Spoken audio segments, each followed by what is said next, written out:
बरं, त्या काळात कोण कोण कॉस्ट्युम डिझायनर होते पुण्यातले, किंवा कोणाकोणाबरोबर तुम्ही काम केलंय, किंवा अरे नाही मला त्यांच्यासारखं काम करायचं असं वाटलं का कधी काही?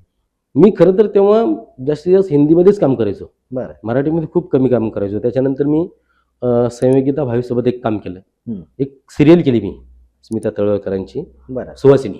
सुहासिनी. हा, सुवासिनी एक सिरियल केली. भोरला होती मला वाटतं ते. भोरला शूट झालं त्यांचं. बरोबर. हा, तर त्यांची मी कॉस्ट्युमची खरेदी पण मी करायचं बऱ्यापैकी केली मी. हा, हा. त्याच्यानंतर मग शूट पण संयोगिता भावे मॅडमला शूटवरती येता आलं नाही, बरं. पण त्यांनी जसं जसं सांगितलं मी तसं तसं शूट कम्प्लीट करत गेलो बरं. आणि शूट चालू ठेवलं.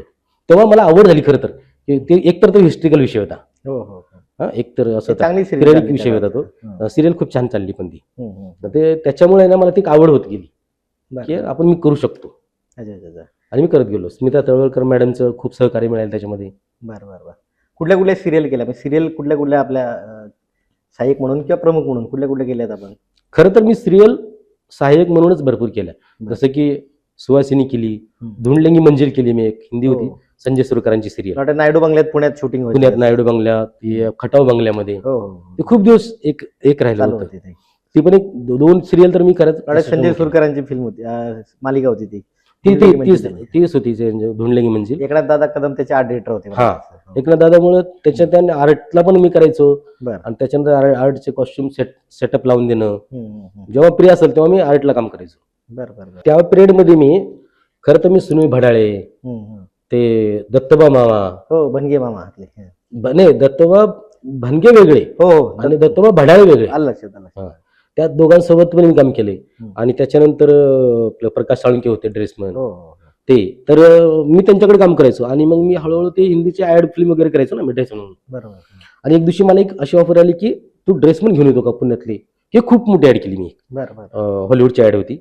त्याच्यानंतर मग मी त्यासाठी मग पुण्यातले ड्रेसमॅन शोधत होतो. मी गेलो दत्तोबा भडाळेंकडे, पुण्यातले सगळ्यात मोठे सिनियर ड्रेसमॅन. बरोबर.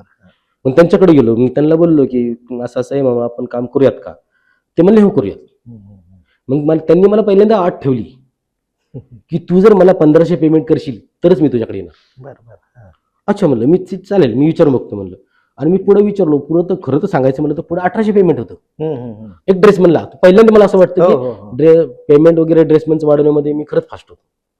कारण ते हिंदी वगैरे, मराठी हिंदी ऍड फिल्म वगैरे करायचो आणि मग पेमेंट वर्षी पहिली चर्चा करायचो. त्यांनी 1500 बोलले म्हणून मी त्यांना म्हणलं की बाबा पेमेंट जास्त पाहिजे मला, पुण्यात ड्रेसमॅन आहेत, चांगले सिनियर आहेत. ते म्हणले 1800 देतो. तर मी म्हणलो हो. मी खरं तर यांना दत्तोबा मामाला सांगितलंच नव्हतं की तुम्हाला 1800 पेमेंट देतो म्हणून. आणि काम वगैरे संपलं आणि त्यांना 1800 त्यांच्या हातात कॅश देऊन टाकली. अरे वा. त्यांना खूपच भारी वाटलं. तेव्हापासून कितीतरी वेळा म्हणायचे तुझं काही काम असलं की मला सांगत जा, मी करत जाईल. विश्वास. हा, तेव्हापासून मला असं वाटलं की टीम वर्कनी मी काम करू शकतो पुण्यातल्या सगळ्या ड्रेसमॅनला घेऊन. आणि मग मी तसंच प्रयत्न करत राहायचो. पुण्यातले बऱ्यापैकी ड्रेसमॅनला घेऊन मी काम करत. काम एखादं येणं, ते मॅनेजमेंट करणं, म्हणजे कॉस्ट्युम डिझाईन कुठलाही डिपार्टमेंट असो त्यात मॅनेजमेंटचा पार्ट खूप महत्वाचा आहे. हा, तसंच मला एका फिल्मसाठी बोलवलं होतं, द माइटी हर्ट. पुण्यातली सगळ्यात मोठी फिल्म होती, हॉलिवूड फिल्म होती खरं तर. अंजलिना जोली, ब्रॅड पिट हे ऍक्टर्स होते त्या फिल्म मध्ये. त्या फिल्मला मला बोलवलं ड्रेसमॅन म्हणून. मग ड्रेसमॅन म्हणून बोलवलं. पुण्यातले खरं तर माणसंच खूप कमी होते तिकडे. मग मी ड्रेसमॅन म्हणून गेलो आणि पहिल्या दिवशी त्यांनी मला सांगितलं की तुला सगळं जमतं, तू प्रोडक्शनला काम कर. बरं. म्हणजे ऍक्टिंग झालं, हा, ड्रेसचं झालं, आर्ट डिरेक्शन झालं, आता प्रोडक्शनला. त्या फिल्मला प्रोडक्शन होतं अक्षरशः. बरं.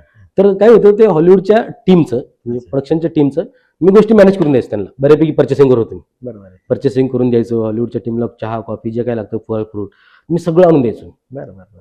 आणि ते फिल्म खरं तर आम्ही इथे केली म्हणला, आणि खूप मोठी फिल्म झाली ती. ती ती फिल्मला प्रोडक्शनला केली. लगेच एक यशवंत शिंदे म्हणून प्रोडक्शन मॅनेजर होते पुण्यातले.